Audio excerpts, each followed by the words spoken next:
O meu nome é Zaira Elésia, mas quase ninguém nunca me chamou assim.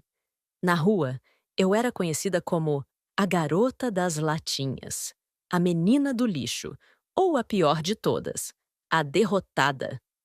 Eu cresci dentro de um barraco levantado em cima de paletes podres, no meio de um terreno enlameado, com minha mãe, Marian, vivendo aos poucos uma doença que eu não entendia, mas que a fazia tossir sangue, tremer incontrolavelmente e se curvar de dor sem conseguir falar.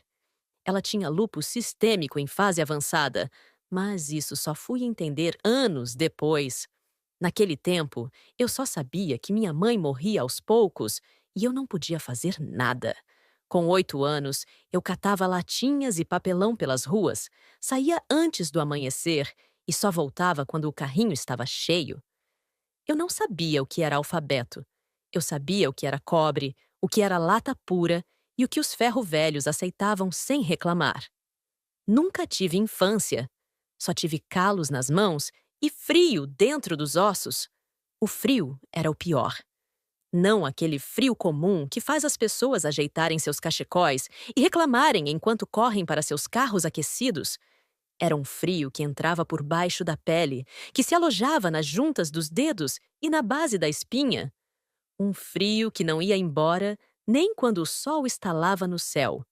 Com minha mãe cada vez mais fraca, eu aprendia a ser invisível pelas ruas de Parávia. Invisibilidade era minha única proteção. Homens bêbados, adolescentes entediados, guardas municipais irritados. Todos representavam ameaças para uma menina de 8 anos empurrando um carrinho de supermercado cheio de latinhas.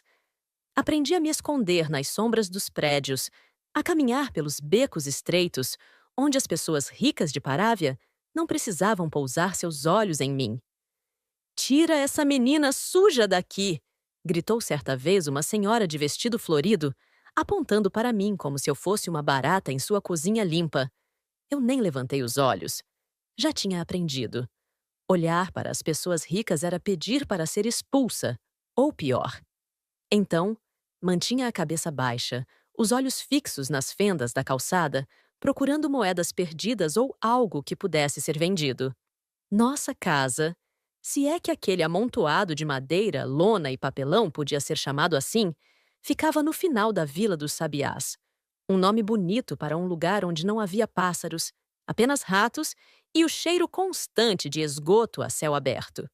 Quando chovia, a água invadia o chão de terra batida, formando uma lama escura que grudava nos pés e nunca realmente secava. "Zaira, traz água!"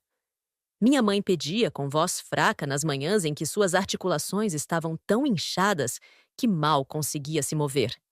Eu corria até a bica comunitária que ficava a 4 quadras de distância, com um balde de 5 litros na mão. Às vezes, esperava horas na fila. Quando voltava, boa parte da água tinha se derramado pelos solavancos do caminho e minhas pernas finas tremiam de cansaço.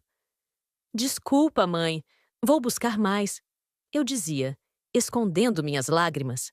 Ela sempre respondia com um meio sorriso, aquele que iluminava apenas metade do rosto, a outra metade já rendida à dor. Minha pequena guerreira. Naquela época, eu não entendia por que minha mãe me chamava assim. Guerreiros têm espadas e armaduras nas histórias. Eu só tinha um carrinho enferrujado e mãos feridas. Nas noites em que ela não conseguia dormir por causa da dor, eu me deitava ao lado dela no colchão fino estendido sobre paletes e cantava as únicas canções que conhecia. Jingles de propagandas que escutava nas televisões, ligadas nas vitrines das lojas de eletrodomésticos. Fazia isso até minha voz ficar rouca, porque quando eu cantava, ela apertava menos os olhos. "Você tem uma voz linda." Ela sussurrava nas pausas entre uma canção e outra. Era mentira, é claro. Minha voz era fina e desafinada, mas era o único presente que eu podia dar a ela. Na escola, nas raras vezes em que conseguia ir, eu era um fantasma. Sentava no fundo da sala, com roupas que as instituições de caridade doavam. Sempre grandes demais, ou pequenas demais, nunca do tamanho certo. As outras crianças tapavam o nariz quando eu passava. Os professores fingiam não notar quando eu dormia sobre o caderno, exausta de ter passado a madrugada catando recicláveis. A menina do lixo está fedendo hoje! Gritou um menino chamado Rogério, certa vez, provocando risadas na classe inteira. A professora Solange, uma mulher alta de cabelos grisalhos e olhos fundos, apenas olhou para a janela. Talvez ela estivesse cansada demais para intervir. Ou talvez, como todos os outros, também preferisse que eu fosse invisível. Deixei de ir à escola quando completei 10 anos. Minha mãe piorava e as latinhas não esperavam. O lixo tinha horário certo. Os caminhões de coleta passavam às 4 da manhã nos bairros nobres e eu precisava chegar antes deles. Ninguém me ensinou a ler, mas a rua me ensinou muitas coisas. Aprendi a calcular o peso das latinhas sem balança, apenas assentindo na mão. Aprendi a avaliar se um pedaço de cobre tinha valor só pela cor que exibia sob a sujeira. Aprendi quais restaurantes jogavam fora comida ainda boa e quais envenenavam os restos com água sanitária para afastar pessoas como eu. Acima de tudo, aprendi sobre pessoas. Como os olhos delas se desviam quando veem algo que as envergonha. Como suas bocas se contorcem em desgosto antes de pronunciarem palavras de falsa compaixão. Como suas mãos se apertam nas bolsas e nos bolsos quando passam por alguém como eu, como se eu pudesse roubá-las só com o meu olhar. Conheci Tonho aos 12 anos. Ele tinha 60 e poucos, catava papelão desde antes de eu nascer e foi quem me ensinou os caminhos seguros da cidade. Nunca entre na Rua dos Ipês depois das 6 da tarde, menina. Ele me dizia, apontando com o dedo torto de tantas fraturas mal curadas. Os seguranças daquelas mansões têm ordem para espantar qualquer um de nós. E eles não estão nem aí se é criança. Tonho também me ensinou a negociar com os donos dos ferros velhos, que sempre tentavam pagar menos do que o material valia. Olhe nos olhos deles, firme. Não abaixe a cabeça. No momento que você abaixa a cabeça, eles sabem que podem te passar para trás. Era um conselho difícil de seguir. Toda a minha existência até ali tinha sido aprender a não ser notada, a abaixar a cabeça, a desaparecer. Mas Tonho insistia. Você não é invisível, Zaira. Você só ainda não encontrou alguém que mereça te enxergar. Em uma manhã de inverno, encontrei Tonho estirado num beco perto da estação rodoviária. Seu carrinho de papelão estava virado, os papéis espalhados ao vento. Ele não se mexia. Seus olhos, abertos e fixos no céu cinzento, não piscavam nem com os flocos de neve que caíam sobre eles. Sentei ao lado dele e segurei sua mão até que os primeiros raios de sol apareceram. Então me levantei. Recolhi o que pude do papelão que ele havia juntado, coloquei no meu próprio carrinho junto com minhas latinhas e segui em frente. Naquele dia, aprendi que na rua, nem mesmo a morte tem cerimônia. 2 dias depois, a prefeitura recolheu o corpo de Tonho como quem recolhe um saco de lixo qualquer. Ninguém perguntou seu nome, ninguém procurou por parentes, apenas o removeram da vista de quem passava. Foi também naquele ano que encontrei o professor Paulo, um homem magro e de voz rouca que dava aulas voluntárias na igreja aos domingos. Ele percebeu que eu não sabia ler quando distribuiu folhetos e viu meu olhar perdido sobre as letras. Você gostaria de aprender?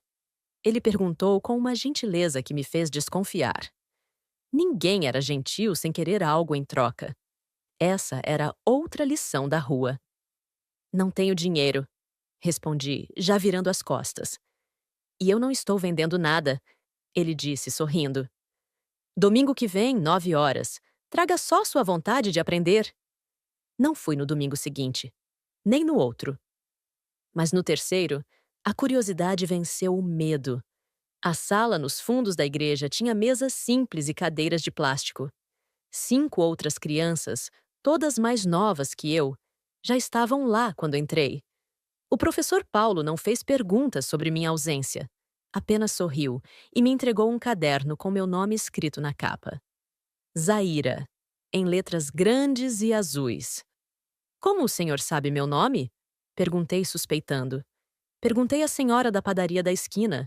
Ela disse que você passa por lá todas as manhãs com seu carrinho.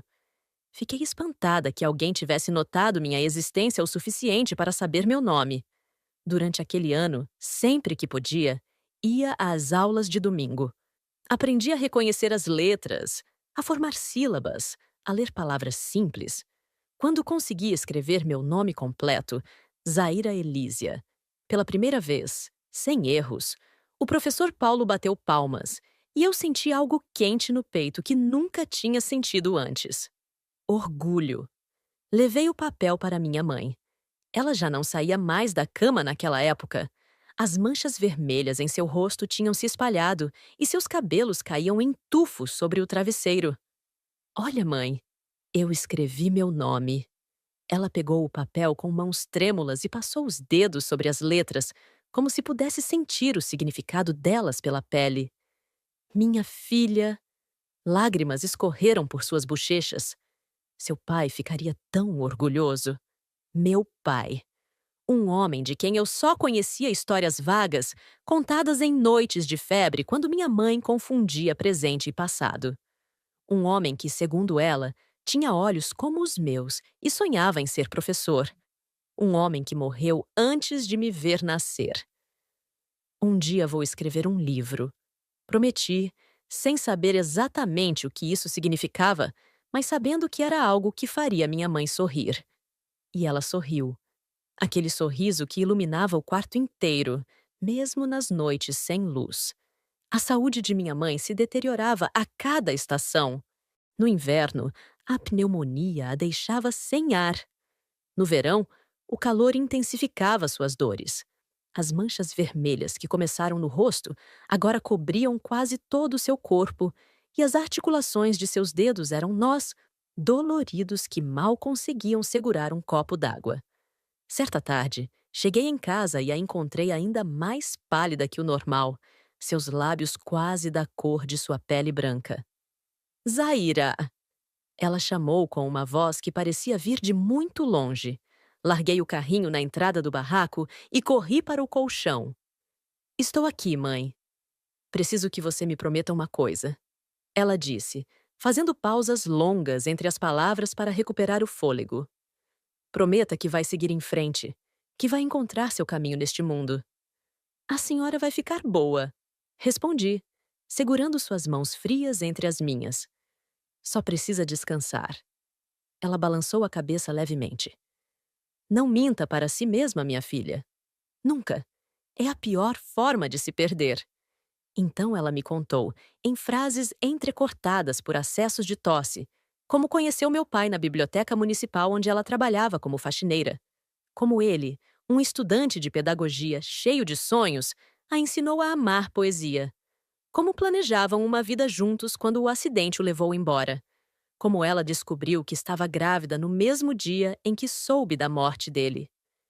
Ele te amava antes mesmo de você existir, disse, apertando minha mão. Tinha certeza que seria uma menina e já tinha escolhido seu nome. Zaira? Perguntei.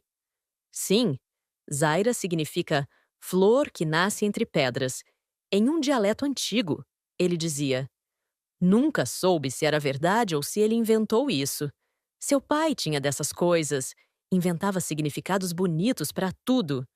Ficamos em silêncio depois disso, de mãos dadas, enquanto a luz do final da tarde entrava pelas frestas das tábuas e formava padrões dourados no chão de terra. Canta para mim, ela pediu quando o sol já tinha se posto. E eu cantei. Não jingles de propaganda desta vez. Cantei uma canção de ninar que ela costumava cantar para mim quando eu era pequena demais para empurrar carrinhos, jovem demais para conhecer a fome. Ela fechou os olhos e sua respiração foi ficando mais lenta, mais tranquila do que tinha sido em anos. Quando o último verso terminou, percebi que ela não respirava mais. Fiquei ali, segurando sua mão, falando com ela como se ainda pudesse me ouvir, contando sobre o que tinha aprendido na aula do professor Paulo, sobre os planos que fazia para nós duas, sobre como um dia teríamos uma casa de verdade, com piso e paredes sólidas. A chuva começou a cair lá fora, tamborilando no teto de zinco, infiltrando-se pelas goteiras que nunca consegui consertar. Está chovendo, mãe, disse, ainda segurando sua mão. Mas não se preocupe. O teto vai aguentar mais esta noite. Só na manhã seguinte, quando os primeiros raios de sol entraram no barraco e iluminaram seu rosto sereno, aceitei que ela havia partido. Beijei sua testa, arrumei seus cabelos ralos e saí para buscar ajuda. Dona Clotilde, nossa vizinha que vendia ervas medicinais no centro, foi quem me ajudou. Ela conhecia alguém na igreja que conhecia alguém na prefeitura. Em 2 dias, vieram buscar o corpo da minha mãe. Qual era o nome completo dela? Perguntou o homem de uniforme cinza que preenchia um formulário. Abri a boca para responder e percebi que não sabia. Marian. Apenas Marian. Nunca tinha ouvido ela mencionar um sobrenome. Marian Elísia, disse, dando a ela o meu sobrenome, um presente póstumo que ninguém poderia contestar. O enterro foi rápido. Um caixão simples, uma cova sem lápide. O padre da igreja local fez uma oração genérica, dessas que servem para qualquer alma. Apenas eu e Dona Clotilde estávamos presentes. Quando todos se foram, fiquei ali, olhando para o monte de terra que agora cobria minha mãe. Um dia voltarei, mãe, prometi em voz baixa. E trarei flores, muitas flores, e uma pedra com seu nome gravado. Voltei para o barraco vazio, que de repente parecia grande demais para mim. Sentei-me no colchão onde ela havia partido e, pela primeira vez desde que me entendia por gente, permiti-me chorar, até não haver mais lágrimas. Na manhã seguinte, peguei meu carrinho e voltei às ruas. A vida não espera pelo luto dos pobres. Depois da morte de minha mãe, os dias se transformaram em uma rotina monótona de sobrevivência. Ao amanhecer, saía para catar latinhas e papelão até o meio-dia. Venda do material no ferro velho do senhor Gumercindo. Busca por comida nos fundos dos restaurantes que fechavam após o almoço. Mais catação até o anoitecer. Retorno ao barraco vazio. Dormir. Repetir. Aos 18 anos, tentei conseguir um emprego formal. Fui a lojas, restaurantes, empresas de limpeza. Sempre a mesma resposta. Precisamos de alguém com experiência. Ou pior, precisamos de alguém com aparência melhor. Como ter experiência se ninguém te dá a primeira oportunidade? Como ter aparência melhor quando seu único chuveiro é uma mangueira comunitária e seu único espelho é um pedaço quebrado pregado na parede do barraco? Aprendi a mentir nos formulários de emprego. Inventei endereços, experiências, diplomas. Às vezes, funcionava por um dia ou 2, até perceberem que eu não tinha documentos ou referências. No ferro velho do senhor Gumercindo, consegui negociar um trabalho mais estável. 3 vezes por semana, ajudava a organizar o material que chegava, separando tipos de metais e plásticos. Ele pagava pouco, mas era mais seguro que depender apenas da catação. Você tem olho bom para os metais, menina? Ele dizia, enquanto eu separava o alumínio do ferro com rapidez que vinha de anos de prática. Foi nesse trabalho que conheci Jurema, uma mulher de 40 anos que também catava recicláveis. Ela tinha perdido a casa em um incêndio e vivia em um abrigo municipal. Por que não vai para o abrigo também? Perguntou-me certa vez, enquanto separávamos pilhas de papelão. Prefiro meu barraco, respondi. Lá ninguém me diz quando tenho que dormir ou acordar. A verdade era mais complicada. No abrigo, não poderia manter minhas poucas posses. O único retrato que tinha da minha mãe, um desenho mal feito que uma artista de rua fez dela em troca de uma garrafa de água. O caderno com o meu nome que o professor Paulo me dera. As cartas que eu escrevia para minha mãe todas as noites, mesmo sabendo que ela nunca as leria. Aos 20 anos, sofri minha primeira agressão séria.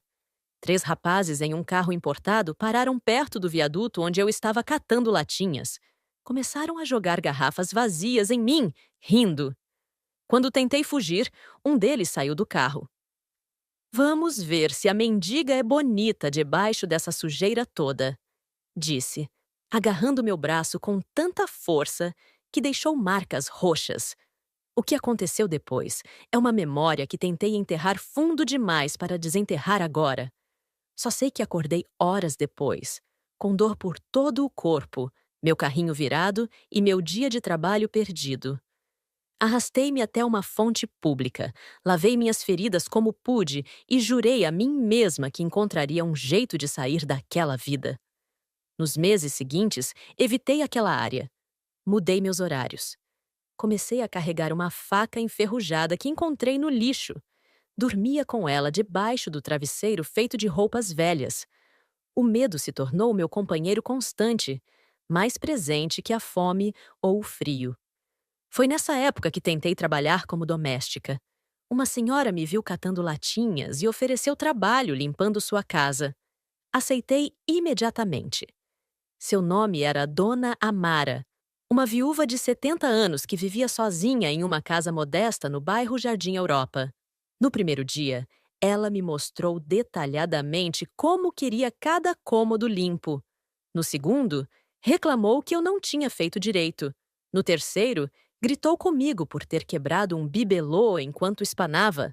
No quarto, me demitiu porque encontrou um fio de cabelo meu no banheiro. Gente como você não tem higiene, disse, jogando as notas amassadas do pagamento em minha direção. Não quero micróbios da rua na minha casa limpa.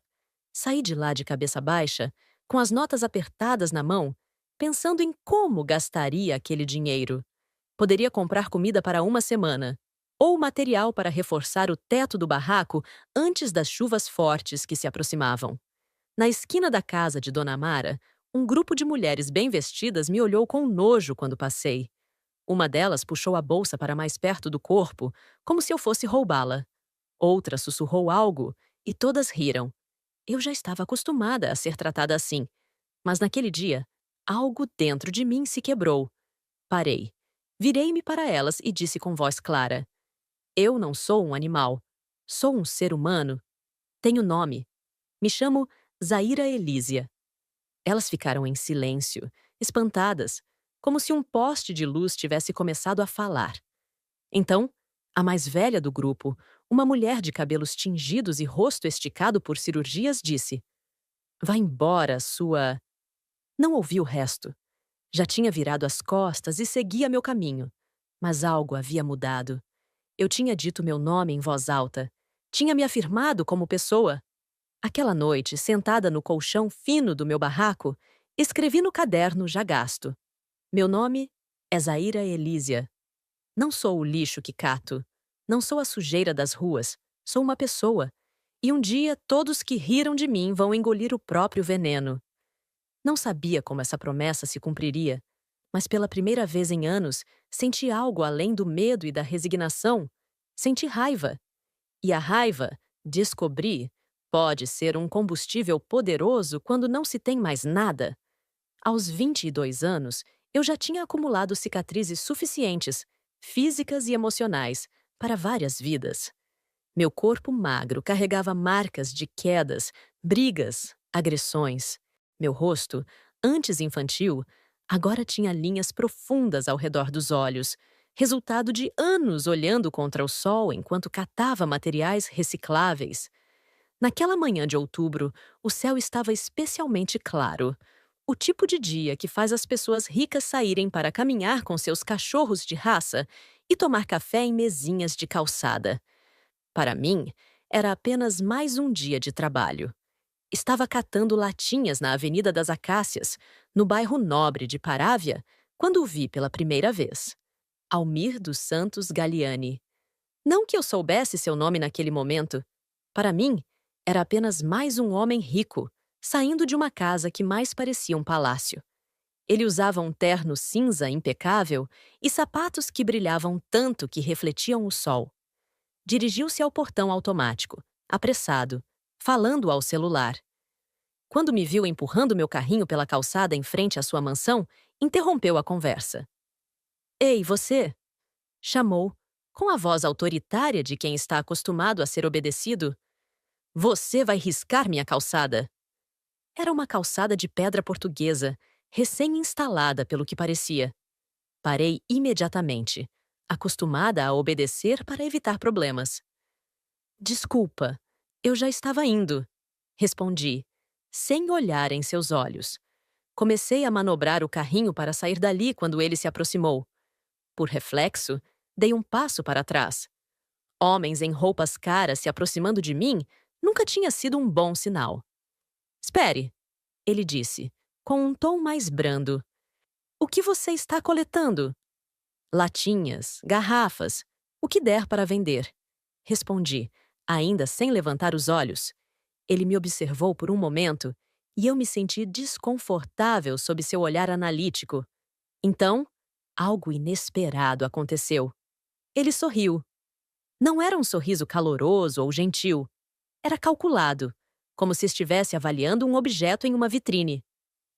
Quantos anos você tem? 22, respondi, desconfiada. E faz isso há quanto tempo? Desde que me lembro. Ele assentiu como se confirmasse alguma suspeita. Então, tirou um cartão de visita do bolso interno do paletó e me estendeu. Venha a este endereço amanhã às 8 horas. Tenho um trabalho melhor para você. Olhei para o cartão como se fosse uma cobra pronta para dar o bote. Não estendi a mão para pegá-lo. Que tipo de trabalho? Perguntei, a desconfiança evidente na minha voz. Limpeza. Na minha empresa. Pagamento semanal. Melhor que catar lixo, não acha? A maneira como ele disse lixo, com um leve tom de repulsa, me fez sentir ainda menor. Mas a promessa de um trabalho regular, com pagamento semanal, era tentadora demais para ignorar. Hesitante, peguei o cartão. Ele se virou e caminhou até seu carro importado estacionado na entrada da mansão. Antes de entrar, olhou para mim novamente. Ah, e tome um banho antes de aparecer. Com essas palavras, ele partiu, deixando-me ali, parada na calçada de pedra portuguesa, segurando um cartão elegante com letras douradas que brilhavam sob o sol da manhã. Naquela noite, no barraco, olhei longamente para o cartão sob a luz fraca da única lâmpada que conseguia acender, ligada a um gato no poste mais próximo. Almir Galiani Enterprises, dizia em letras elegantes. Abaixo, um endereço no centro comercial da cidade. Passei horas pensando se deveria ir. Poderia ser uma armadilha, ou uma humilhação, ou algo pior, mas também poderia ser a oportunidade que eu esperava há anos. Decidi arriscar.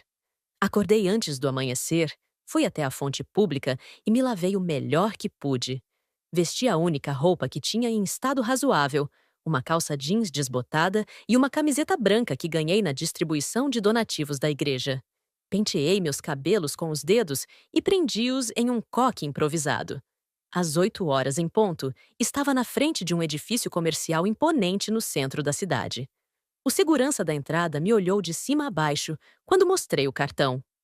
Último andar, disse, depois de fazer uma ligação para confirmar. O elevador espelhado refletia uma imagem que mal reconheci. Ali estava uma jovem magra, com olheiras profundas e mãos calejadas, tentando parecer alguém que merecia estar naquele prédio luxuoso. No último andar, uma recepcionista de cabelos impecáveis e unhas perfeitamente pintadas me recebeu com um olhar de curiosidade mal disfarçada. O senhor Galiani está esperando, disse, conduzindo-me por um corredor de paredes de vidro até uma porta dupla de madeira escura. Almir Galiani estava sentado atrás de uma mesa que parecia maior que meu barraco inteiro. Ao me ver, ele sorriu aquele mesmo sorriso calculista do dia anterior. Pontual. Gosto disso. Ele apontou para a cadeira à sua frente e eu me sentei, desconfortável, sentindo que não pertencia àquele lugar. Vou ser direto, disse ele, juntando as mãos sobre a mesa. Preciso de alguém para serviços gerais no meu escritório. Limpeza, café, organização. O salário é o mínimo, mas inclui alimentação e uniforme. Interessa? Não hesitei. Sim, senhor. Ótimo. Começará hoje mesmo. Rosana, minha assistente, lhe mostrará suas funções e onde encontrar o material de limpeza. Ele apertou um botão em seu telefone e, segundos depois, a recepcionista que me recebera entrou na sala. Rosana, esta é. Ele parou, percebendo que não sabia meu nome. Zaira, disse eu. Zaira Elísia. Esta é Zaira, nossa nova auxiliar de serviços gerais. Mostre a ela tudo o que precisa saber. E assim, em menos de 10 minutos, minha vida mudou completamente. Saí do escritório de Almir Galiani com um emprego, um uniforme cinza dobrado nos braços e uma sensação estranha no peito. Não era gratidão, como talvez ele esperasse. Era algo mais complexo. Uma mistura de alívio e apreensão, como se tivesse acabado de fazer um pacto cujos termos não compreendia completamente. Nas semanas seguintes, aprendi as rotinas do escritório. Chegava às 7 da manhã, antes de todos, e preparava café. Limpava as salas de reunião, os banheiros, as áreas comuns. Servia bebidas quando havia visitantes. Saía às 7 da noite, depois que o último executivo deixava o prédio. Era um trabalho exaustivo, mas incomparavelmente melhor que catar lixo nas ruas. Pela primeira vez na vida, eu comia 3 refeições por dia. Usava roupas limpas, dormia sem medo de ser atacada ou de que a chuva derrubasse meu teto improvisado. Pois Almir Galiani não apenas me deu um emprego. 2 semanas depois de eu começar a trabalhar para ele, ofereceu-me um quarto de empregada nos fundos de sua mansão. Não posso ter minha funcionária vivendo como uma mendiga, disse ele, quando me comunicou a decisão. O que as pessoas diriam? Aceitei a oferta, é claro.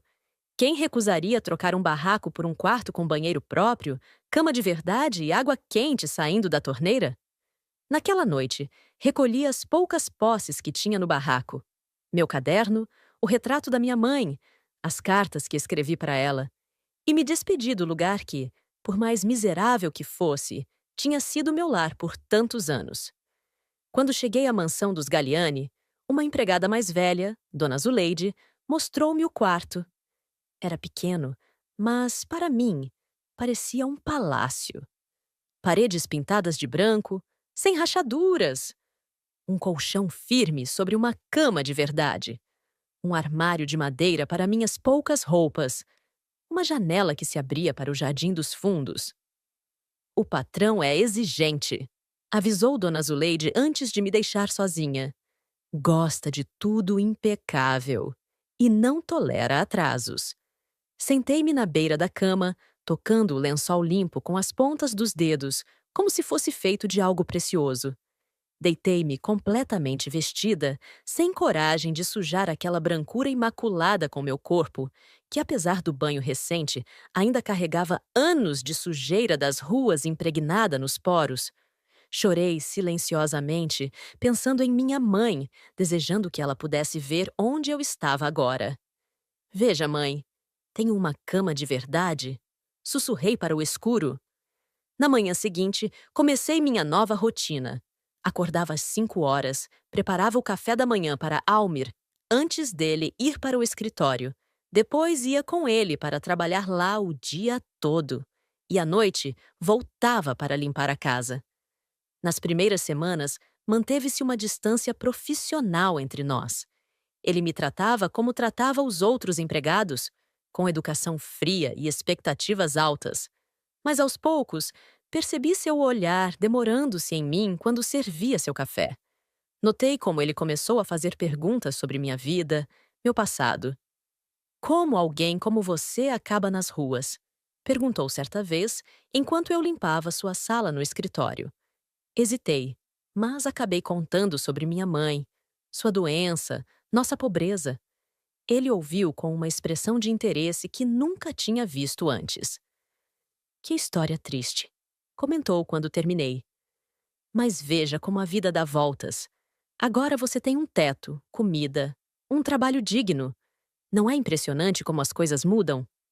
Assenti, sem saber o que responder.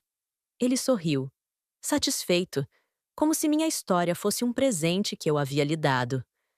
Foi depois desse dia que as coisas começaram a mudar. Ele passou a me chamar para servir seu jantar pessoalmente quando estava em casa. Começou a elogiar minha aparência, que melhorava a cada dia com a alimentação adequada. Trouxe roupas novas, dizendo que não poderia ter uma empregada mal vestida. Você tem potencial, Zaira, dizia, enquanto me observava servir seu vinho. Com os cuidados certos, pode se tornar uma mulher apresentável. Eu aceitava tudo em silêncio, confusa com seus gestos, que oscilavam entre generosidade e condescendência. Parte de mim temia perder o que tinha conseguido. Outra parte, mais profunda, sentia que algo estava errado naquela dinâmica, mas não sabia nomear o que era. 6 meses depois que comecei a trabalhar para ele, Almir Galiani me chamou ao seu escritório em casa. Era um cômodo imponente, com estantes de livros até o teto e uma mesa de madeira maciça similar à do escritório comercial. Sente-se, Zaira, pediu, indicando não a cadeira em frente à mesa, onde os funcionários normalmente se sentavam, mas um sofá de couro no canto da sala. Sentei-me rigidamente na borda do sofá, as mãos cruzadas sobre o colo. Tenho observado você nesses meses, começou ele, servindo-se de um uísque de uma garrafa de cristal. Vejo como se esforça, como melhorou. É impressionante a transformação. Obrigada, senhor, respondi, sem saber onde aquela conversa levaria. Não me chame de senhor quando estamos sozinhos, pediu, sentando-se ao meu lado no sofá, mais perto do que o necessário. Chame-me de Almir. Senti meu corpo enrijecer ainda mais. Sim, Almir. Ele sorriu, satisfeito, e colocou uma mão sobre meu joelho. Não me mexi, embora cada fibra do meu corpo quisesse recuar. Quero lhe fazer uma proposta, Zaira, uma que mudará sua vida para sempre. E assim começou o capítulo mais complexo da minha existência. Um capítulo que me tiraria definitivamente das ruas, mas que me prenderia em uma gaiola dourada tão sufocante quanto o barraco onde cresci. Uma gaiola feita não de madeira podre e lona, mas de expectativas, controle e uma dívida de gratidão impossível de pagar. A proposta de Almir Galiani naquela noite foi direta. Quero que você seja minha companheira, Zaira. Não apenas uma empregada, mas alguém que estará ao meu lado em eventos, jantares, viagens. Alguém que eu possa moldar.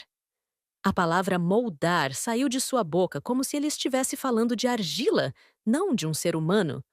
Mas, na época, eu não percebi o peso daquela escolha de palavras. Estava hipnotizada pela possibilidade de uma vida que nunca imaginei possível para alguém como eu. Não entendo, falei, genuinamente confusa. Ele sorriu. Aquele sorriso calculista que eu já conhecia bem. Estou dizendo que quero cuidar de você. Dar-lhe roupas bonitas, educação adequada, um lugar na sociedade. Em troca, você será minha companheira. O eufemismo não escapou à minha compreensão. Mesmo com minha educação limitada, entendi o que ele estava propondo. Ele queria me transformar em uma versão aceitável de mulher, para exibir em público, enquanto me usava em privado. Uma parte de mim quis se levantar e sair correndo, voltar para as ruas, para a catação de latinhas, para a dignidade da pobreza honesta. Mas outra parte, a parte que passou frio por anos, que sentiu a mordida da fome, que tremeu de medo em becos escuros, essa parte silenciou a primeira. Eu aceito, disse, as palavras saindo com dificuldade da minha garganta. Excelente, respondeu ele, como se tivéssemos acabado de fechar um negócio comercial qualquer. Então, ergueu meu queixo com 2 dedos e me beijou. Foi meu primeiro beijo. Aos 22 anos, nunca tinha experimentado algo assim. Não foi gentil, nem carinhoso. Foi uma tomada de posse. Na manhã seguinte, não preparei o café, nem vesti o uniforme cinza. Em vez disso, Almir me levou a uma boutique exclusiva no centro da cidade. A vendedora me olhou com desconfiança quando entramos, Mas seu semblante mudou ao reconhecer Almir. Senhor Galliani, que prazer recebê-lo! Preciso de um guarda-roupa completo para Jean para a senhora, disse ele, referindo-se a mim. A vendedora mediu-me com os olhos, avaliando meu corpo magro e minha postura insegura. Claro, senhor. Que estilo o senhor tem em mente? Elegante, mas não chamativo. Roupas que disfarcem. Ele fez um gesto vago com a mão. Suas origens. Passei as horas seguintes sendo medida, vestida e avaliada como uma boneca. Roupas foram escolhidas não pelo meu gosto. Ninguém me perguntou o que eu preferia, mas pelo que Almir considerava apropriado. Depois da boutique, fomos a um salão de beleza. Meu cabelo, que sempre cortei eu mesma com uma tesoura velha, foi lavado, cortado e modelado. Minhas unhas, ásperas de anos de trabalho duro, foram lixadas, polidas e pintadas. Meu rosto recebeu maquiagem que cobriu as marcas de sol e as olheiras profundas. Quando me olhei no espelho ao final do dia, mal me reconheci. Ali estava uma versão limpa e polida de mim, como se tivessem pegado a Zaira da rua e a encapado com uma camada fina de respeitabilidade. Muito melhor, declarou Almir, satisfeito com sua obra. Agora precisamos trabalhar em suas maneiras. Nos meses seguintes, fui submetida a um intenso processo de refinamento, como ele chamava. Aulas de etiqueta.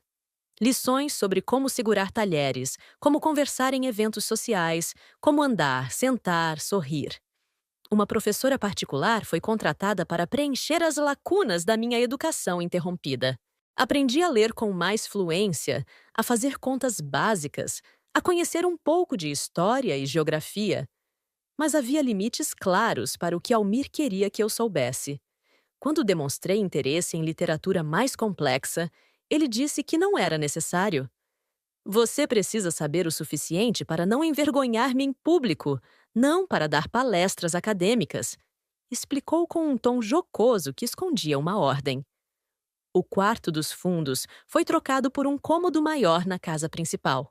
Meu uniforme cinza deu lugar a vestidos caros. Meu tempo deixou de ser meu. A primeira vez que Almir me levou a um evento social foi para um jantar em sua própria casa. Convidou alguns amigos empresários, todos homens, e suas esposas impecavelmente arrumadas. Apresentou-me como uma amiga especial que estava hospedada em sua casa. As mulheres me olharam com uma mistura de curiosidade e desdém. Os homens, com interesse mal disfarçado. Senti-me como um animal exótico em exibição.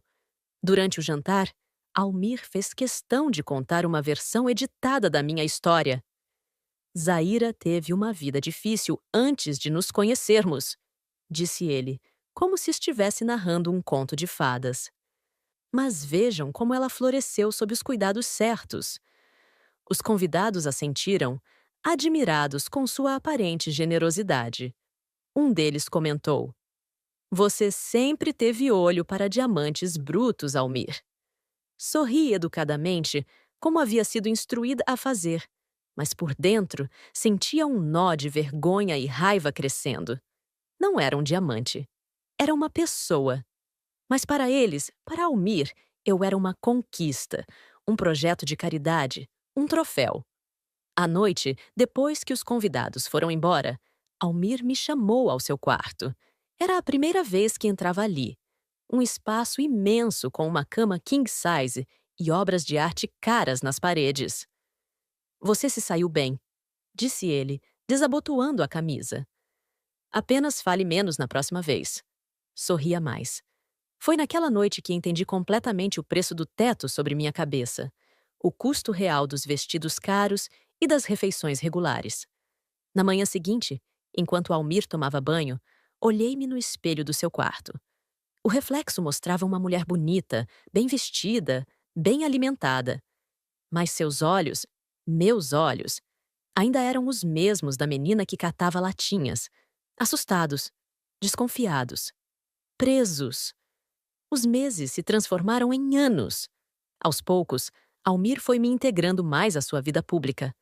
Não mais como uma amiga, mas como sua namorada oficial. Para o mundo externo, éramos um casal perfeito. O empresário bem-sucedido e sua bela companheira. A história da minha origem nas ruas se tornou um detalhe pitoresco, uma prova da generosidade dele, da minha suposta sorte. Em privado, a dinâmica era outra. Almir controlava cada aspecto da minha existência. Minha conta bancária, que ele mesmo abriu, estava sempre vazia, pois ele preferia me dar mesadas para necessidades específicas. Minhas roupas eram escolhidas por ele ou pela personal shopper que contratou. Meus horários, definidos pelas necessidades dele. Quando tentei conseguir um emprego, precisava fazer algo além de esperar por ele em casa. Almir reagiu com indignação. Por que você precisa trabalhar? Não lhe dou tudo o que precisa? Não é questão de necessidade, expliquei. Quero me sentir útil, ter meu próprio dinheiro. Ele riu, como se eu tivesse dito algo absurdo. Seu trabalho é estar bonita e disponível quando eu precisar. É para isso que lhe tirei das ruas. E quanto a dinheiro próprio, você não saberia administrá-lo. Foi eu quem te tirou do lixo. Então agradeça. Essa frase. Foi eu quem te tirou do lixo. Então agradeça. Tornou-se um refrão constante em nossas discussões. Era o lembrete de que, para ele, eu seria eternamente devedora. De que minha existência atual era uma concessão, não um direito. E eu agradecia. Por medo, por hábito, por não saber mais quem seria sem ele. No terceiro ano de nosso relacionamento, Almir me pediu em casamento. Não foi romântico como nos filmes. Foi uma decisão comercial. Estou concorrendo a um cargo na Associação dos Empresários, explicou. Será bom para minha imagem ter uma esposa oficial, não apenas uma namorada. Aceitei, é claro. Que escolha eu tinha? O casamento foi grandioso, com 400 convidados, a maioria desconhecidos para mim. Usei um vestido branco que custava mais do que tudo que já possuí na vida. Sorri para fotógrafos. Aceitei felicitações de pessoas que me olhavam com curiosidade, como se eu fosse um experimento social bem-sucedido. Não tinha ninguém do meu lado na igreja, nenhuma família, nenhum amigo verdadeiro. Dona Zuleide, a antiga empregada da casa, foi a única pessoa que me abraçou com sinceridade no final da cerimônia. Seja forte, menina, sussurrou em meu ouvido. E esperta. Como não entendi completamente o que ela quis dizer naquela época, aumentaram, mas guardei suas palavras. Agora tinha que administrar a casa, organizar eventos sociais, representar Almir em almoços beneficentes. Parecia uma promoção, mas era apenas uma expansão da minha gaiola. Senhora Galliani. As pessoas me chamavam agora, com respeito superficial. Eu sorria, agradecia, desempenhava meu papel. Mas à noite, sozinha na enorme cama quando Almir viajava a negócios, o que se tornava cada vez mais frequente, eu escrevia em meu velho caderno, aquele com meu nome na capa que guardava escondido no fundo do armário. Meu nome é Zaira Elísia. Antes era a menina do lixo. Agora sou a senhora Galliani. Mas quem sou eu realmente? Essa pergunta me assombrava. E a resposta? Eu temia. Havia se perdido em algum lugar entre o barraco onde cresci e a mansão onde vivia agora. No nosso 5º ano de casamento, comecei a notar mudanças no comportamento de Almir. Suas viagens tornaram-se mais frequentes e mais longas. Quando estava em casa, passava mais tempo ao telefone, sempre se afastando para falar em particular. Chegava com perfumes diferentes impregnados em suas roupas. Não era idiota. Sabia o que aquilo significava. Mas a verdade é que não me importava tanto com a infidelidade em si. O que me incomodava era a hipocrisia. Enquanto eu vivia em uma prisão dourada, com cada minuto do meu dia monitorado, cada amizade escrutinada, cada gasto questionado, ele se achava no direito de fazer o que bem entendesse. Uma noite, quando voltou de uma viagem de negócios para São Paulo, decidi confrontá-lo. Tomamos vinho no terraço, como de costume, e eu, reunindo toda a coragem que consegui encontrar, perguntei: quem é ela? Almir ergueu as sobrancelhas, surpreso pela diretividade incomum. Do que você está falando? Da mulher com quem você está dormindo? Respondi, mantendo a voz calma. Seu perfume está em suas camisas. Há marcas de batom nas suas camisas que não são da minha cor. Por um momento, vi fúria em seus olhos. Depois, algo pior. Diversão. Ele riu, um som frio e cortante que ecoou no silêncio da noite. E o que você vai fazer a respeito? Perguntou, olhando-me diretamente nos olhos. Voltar para as ruas? Para o seu barraco? Para catar lixo? Ali estava novamente. O lembrete constante da minha condição, da minha dívida impagável. Não, respondi baixando os olhos. Só queria saber.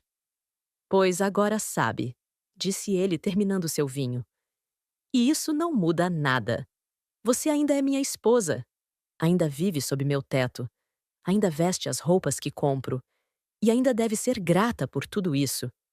A humilhação daquela conversa despertou algo que há muito estava adormecido dentro de mim. Uma centelha de resistência, de raiva. Se eu era apenas um objeto para ele, uma propriedade adquirida nos ferros velhos da vida, então por que deveria me importar com seus desejos? Com suas expectativas? No dia seguinte, usei o cartão de crédito que ele me dera para emergências e comprei livros. Muitos livros. Não as revistas de moda ou os romances leves que ele aprovava, mas obras densas de filosofia, sociologia, economia. Livros que me ajudariam a entender o mundo em que vivia. Livros que ele nunca imaginaria que eu seria capaz de compreender. Escondia-os sob o fundo falso que criei no armário do quarto de hóspedes, junto com meu velho caderno. Lia quando ele viajava ou tarde da noite, depois que ele dormia. Comecei também a prestar mais atenção às conversas de negócios que ele tinha ao telefone ou com visitantes. Almir sempre falava abertamente na minha frente, assumindo que eu não entenderia ou não me interessaria por assuntos financeiros. Mas eu absorvia cada palavra, cada termo, cada estratégia mencionada. Aprendi sobre ações, investimentos, transações internacionais. Compreendi como ele estruturava suas empresas, como movimentava dinheiro, como tomava decisões. Uma tarde, enquanto ele estava em uma reunião, entrei em seu escritório em casa. Não para limpar ou deixar café, como nos velhos tempos, mas para investigar. Sua mesa estava organizada meticulosamente, com documentos empilhados em ordem. O laptop, protegido por senha. Mas no canto da mesa havia um pequeno caderno de anotações. Folheei-o rapidamente, fotografando páginas com o celular que ele mesmo me dera. Um modelo caro que eu raramente usava, pois tinha poucos contatos. Naquele caderno, encontrei senhas, números de contas, anotações sobre reuniões, informações valiosas que guardei cuidadosamente em minha memória e nas fotos escondidas em uma pasta aparentemente inócua no celular. Comecei a construir um plano. Não de fuga, não ainda, mas de proteção. Se Almir podia ter seus segredos, seus amantes, suas vidas paralelas, eu também teria as minhas precauções. No 6º ano de casamento, ele me deu uma procuração. Precisava que eu cuidasse de alguns negócios enquanto viajava por um mês para o exterior. São apenas formalidades, explicou, passando o documento para que eu assinasse. Você só precisará assinar alguns papéis que meu advogado trará. Assinei com um sorriso obediente. Mas, quando ele saiu, fiz uma cópia da procuração. Era a primeira vez que ele me dava, mesmo que temporariamente, algum tipo de acesso oficial às suas finanças. Durante aquele mês, além de assinar os documentos que o advogado trazia, usei a procuração para abrir uma conta em meu nome, em um banco diferente do que Almir usava. Uma conta pequena, insignificante, que ele nunca descobriria. Transferi para lá pequenas quantias, valores que não fariam falta no oceano de dinheiro que ele possuía, mas que, para mim, representavam o início de uma independência. Quando ele voltou, devolvi a procuração, como combinado. Ele nem perguntou sobre os negócios, assumindo que eu apenas segui instruções sem questionar. Tudo correu bem? Perguntou casualmente enquanto desfazia as malas. Tudo perfeito, respondi, ajudando-o a guardar as roupas. Ele sorriu, satisfeito com minha eficiência e aparente falta de curiosidade. Não fazia ideia que aquela viagem tinha plantado a semente da minha libertação. Nos 2 anos seguintes, continuei meu plano silencioso.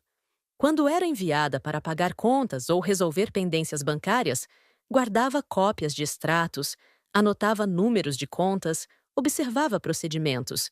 Aprendi como o sistema financeiro funcionava não através de livros, mas da prática direta. Almir nunca suspeitou. Para ele, eu continuava sendo a mesma Zaira que resgatou das ruas.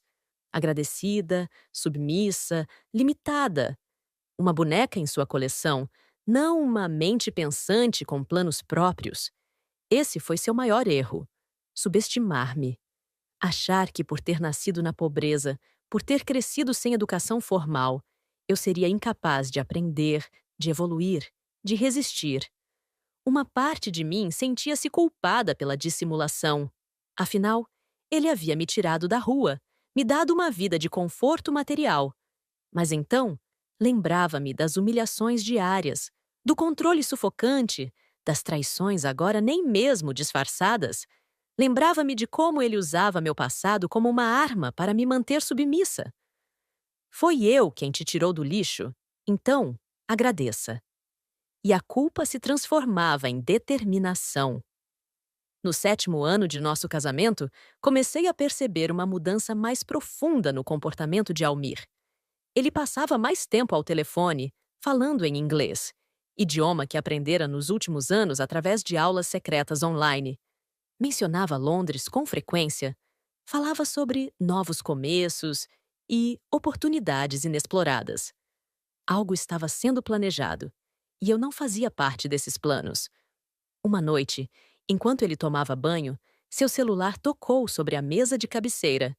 Normalmente, eu não atenderia, mas o nome que apareceu na tela, Bianca, com um emoji de coração ao lado, fez meu sangue ferver. Atendi. Do outro lado da linha, uma voz feminina, jovem, falou animadamente. Amor, confirmo que o apartamento está reservado.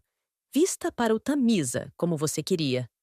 Mal posso esperar para começarmos nossa vida juntos em Londres. Desliguei sem dizer uma palavra. Coloquei o celular exatamente onde estava. Quando Almir saiu do banho, sorri como se nada tivesse acontecido. Naquela noite, não dormi. Enquanto ele ressonava ao meu lado, eu planejava meu próximo movimento. Não seria abandonada, descartada como um objeto que perdeu a utilidade. Não voltaria às ruas, à fome, ao desespero. Na manhã seguinte, comecei a agir com urgência. Usei o horário em que ele estava no escritório para acessar seu cofre em casa. A combinação era o dia do nosso casamento, data que ele escolhera não por romantismo, mas por ser fácil de lembrar. Dentro do cofre, além de joias e documentos, havia dinheiro em espécie. Muito dinheiro. Retirei uma quantidade significativa, mas não toda, para não levantar suspeitas imediatas. Transferi para minha conta secreta. Nos dias seguintes, intensifiquei minhas ações.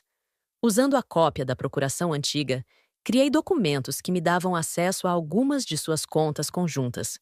Não todas, seria suspeito demais, mas as suficientes.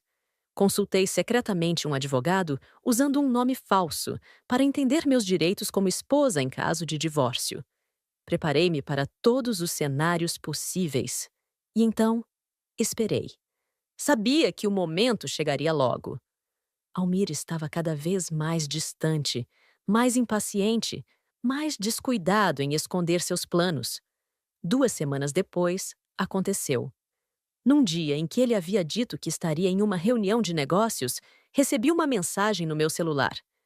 Estou indo embora para Londres com o amor da minha vida. Já transferi tudo para meu nome, inclusive o dinheiro do cofre. Adeus.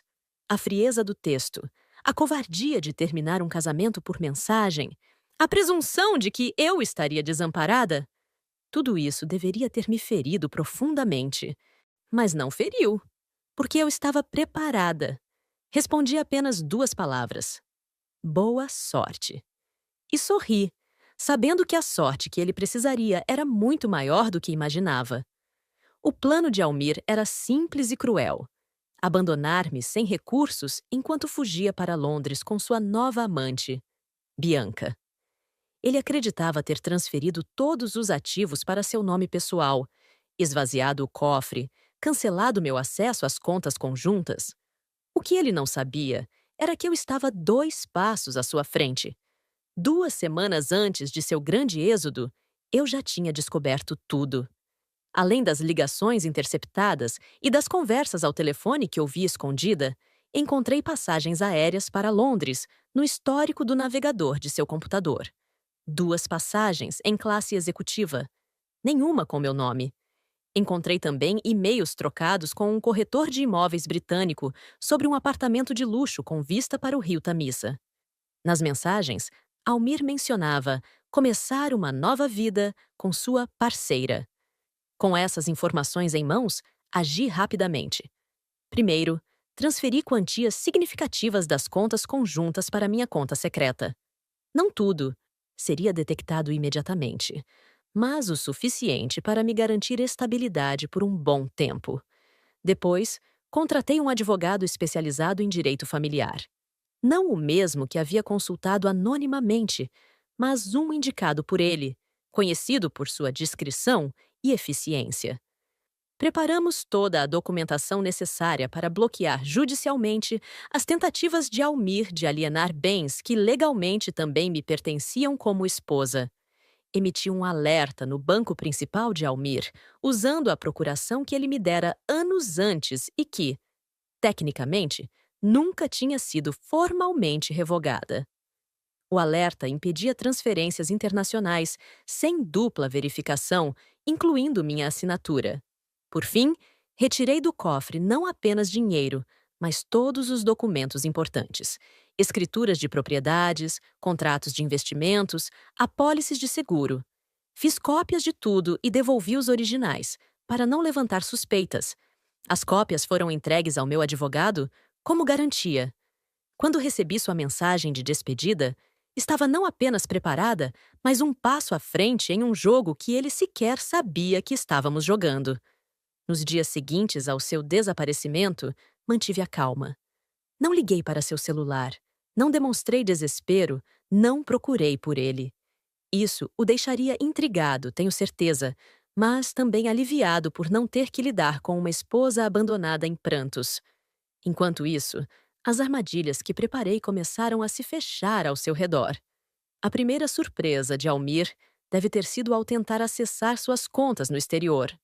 O alerta bancário que instalei bloqueou qualquer tentativa de transferência internacional significativa.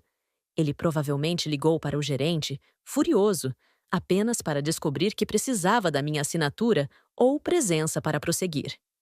A segunda surpresa veio quando tentou usar seus cartões de crédito internacionais para as primeiras despesas em Londres. Bloqueados, todos eles, por atividade suspeita. O procedimento padrão de segurança que eu havia solicitado ao banco, informando sobre uma possível fraude. A terceira e mais dolorosa surpresa deve ter sido quando Bianca, sua amante, descobriu que o homem rico e poderoso com quem fugira para Londres não conseguia acessar seu próprio dinheiro, que o apartamento luxuoso não poderia ser pago, que as promessas de uma vida de luxo estavam rapidamente se desmoronando. Imagino o pânico crescente de Almir enquanto tentava, sem sucesso, contatar seu contador, seu advogado, seu gerente bancário, todos instruídos pelo meu advogado a não fornecerem informações sem minha autorização expressa, dada minha condição de esposa legítima e coproprietária de diversos bens. 1 semana após sua partida, recebi uma ligação de um número internacional. Era ele. Sua voz, antes sempre controlada e confiante, agora tremia de raiva e desespero. "O que você fez?" perguntou quase gritando. Respondi com a mesma calma com que havia respondido sua mensagem de despedida. Nada que você não tenha me ensinado. Você bloqueou minhas contas, cancelou meus cartões. Meu advogado diz que não posso tocar em nada sem sua autorização. Interessante como a lei funciona, não é? Comentei, folheando distraidamente uma revista enquanto falava. Parece que um casamento não é apenas uma conveniência social, afinal. Você arruinou tudo! Ele gritou. Bianca me deixou. O proprietário do apartamento está ameaçando me processar. Não tenho como pagar o hotel?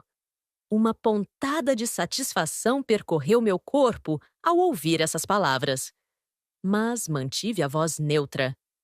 Que pena! Londres é tão cara nesta época do ano. Você tem que desfazer isso! Ele exigiu, sua voz agora mais suplicante que autoritária. Desbloquear as contas, cancelar o que quer que tenha feito. Por quê? Perguntei simplesmente. A pergunta o pegou de surpresa. Por quê? Por que eu deveria ajudá-lo depois de tudo? Por que deveria facilitar sua fuga com outra mulher? Sua tentativa de me deixar sem nada? Porque... Ele hesitou, buscando palavras. E então, veio a frase que eu esperava. Porque foi eu quem te tirou do lixo. Você deve tudo a mim. Ali estava. A frase que por anos havia me mantido presa, que havia sido usada para me diminuir, para me lembrar de meu lugar. Mas desta vez, ela não teve efeito. Você só notou que tinha perdido quando eu já tinha ido embora de dentro de você? Respondi, usando uma frase que havia escrito em meu caderno secreto anos antes. Houve um longo silêncio do outro lado da linha. Quando ele falou novamente, sua voz era fria, calculista. O Almir que eu conhecia tão bem. Você vai se arrepender disso, Zaira. Vou voltar ao Brasil e destruir você. Você vai voltar para o lixo de onde nunca deveria ter saído. Estou contando com seu retorno, respondi calmamente. Meu advogado também. Desliguei antes que ele pudesse responder. Nos dias seguintes, recebi ligações de amigos em comum, de funcionários da empresa, até de familiares distantes de Almir. Todos querendo saber o que havia acontecido, onde ele estava, por que as contas estavam bloqueadas. Para todos, dei a mesma resposta simples. Almir decidiu começar uma nova vida em Londres. Vocês deveriam perguntar a ele sobre seus planos. Não me apresentei como vítima. Não compartilhei a mensagem fria que ele me enviara. Não mencionei Bianca. Mantive minha dignidade intacta, enquanto a reputação dele se desintegrava com cada pergunta sem resposta.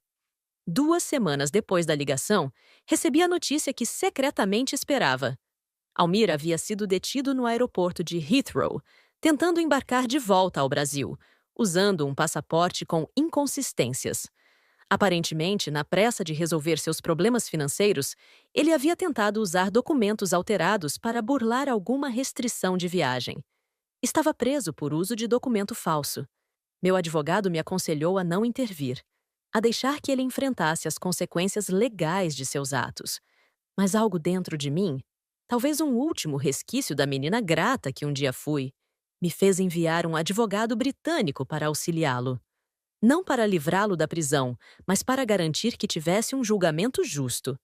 Para que soubesse que, mesmo após tudo, eu não era como ele. Não abandonava pessoas em necessidade. O advogado levou uma mensagem minha. Mesmo no lixo, encontramos tesouros às vezes. E mesmo em palácios encontramos lixo. A diferença é saber reconhecer o valor real das coisas. Almir foi liberado após pagar uma fiança substancial, que saiu de uma das poucas contas pessoais que ele ainda conseguia acessar. Voltou ao Brasil 1 semana depois, humilhado, abandonado por sua amante, com a reputação em frangalhos. Quando pousou no aeroporto de Paravia, encontrou não apenas meu advogado esperando com papéis de divórcio, mas também representantes da Receita Federal interessados em investigar certas inconsistências em suas declarações de impostos dos últimos anos. Inconsistências que, coincidentemente, haviam chegado ao conhecimento das autoridades através de uma denúncia anônima detalhada. O império que Almir construíra, começou a desmoronar, tijolo por tijolo. Não por minha vingança ativa, mas simplesmente porque removi o tapete sob o qual ele escondia suas próprias transgressões. O divórcio foi concedido em termos favoráveis a mim, não por sentimentalismo do juiz, mas porque a lei estava do meu lado.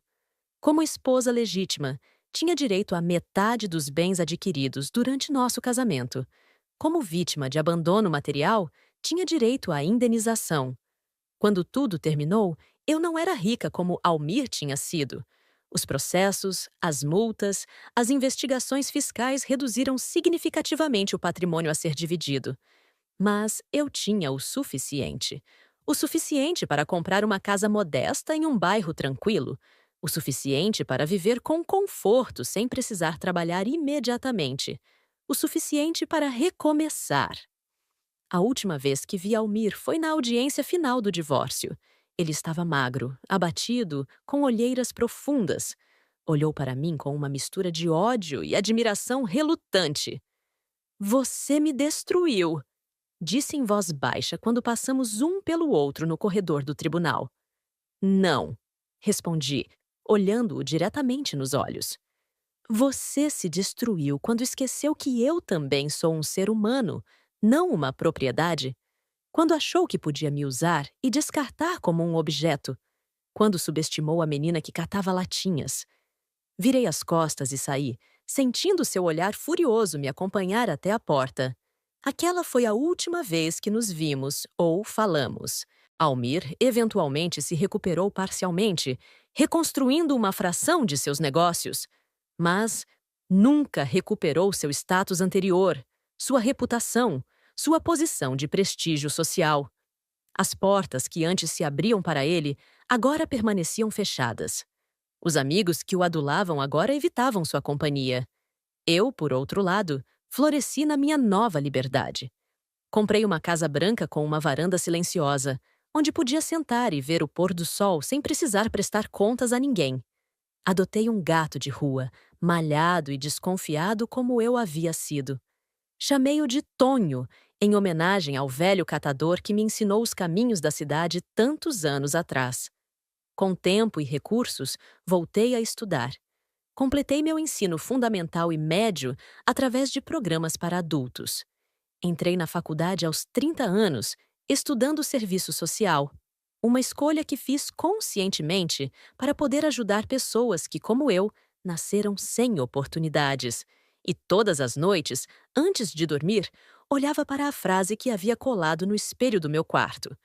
Aquela mesma frase que escrevi quando ainda catava latinhas. Um dia, todo mundo que riu de mim vai engolir o próprio veneno. Não era uma frase de vingança, percebo agora.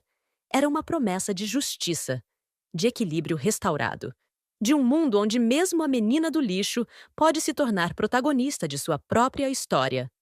Hoje, sentada nesta varanda silenciosa, com Tonho dormindo em meu colo, enquanto o sol se põe tingindo o céu de laranja e rosa, sinto uma paz que nunca imaginei possível para alguém com meu passado.